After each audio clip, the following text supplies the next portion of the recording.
The man stuck out his butt and gave Tom 2 loud farts, but the boss showed no reaction at all. Immediately after, Jack pressed the remote control in his hand, and time instantly returned to normal. At the same time, Tom frowned, recalling the taste lingering in his mouth. Suddenly feeling nauseous, he shouted angrily, asking his assistant if he had put shit in his food. But Jack wasn't satisfied yet. He pressed the pause button again, raised his hand, and gave Tom 3 hard slaps across the face, then pressed the play button again. The reason for all this goes back to not long ago. That day, Jack, exhausted by the hardships of life, came to the mall. His tired body longed to lie down when he saw a bed, but then he turned his head and noticed a peculiar shop selling universal items. Driven by curiosity, Jack slowly walked inside. After hearing Jack's complaints, the strange man at the counter picked up a remote control from the shelf. He emphasized to Jack that this remote was universal, but the only condition was that it could not be returned. So Jack took the remote home, ready to continue working overtime, but his dog suddenly barked furiously at him. Annoyed, Jack pointed the remote at the dog and pressed a button. A shocking scene followed. The dog's barking visibly shrank and faded away, but the power of the remote didn't stop there. Jack thought walking the dog was too troublesome,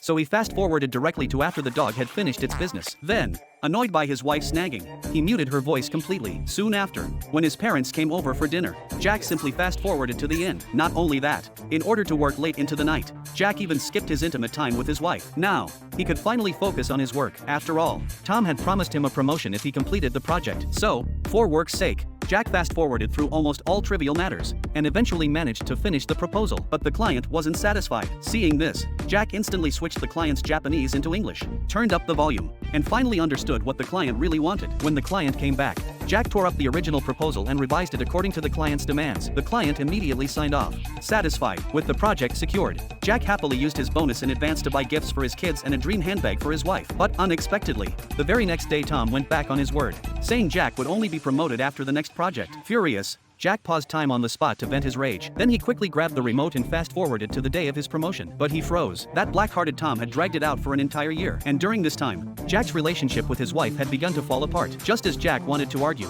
the scene in front of his eyes began fast-forwarding rapidly again.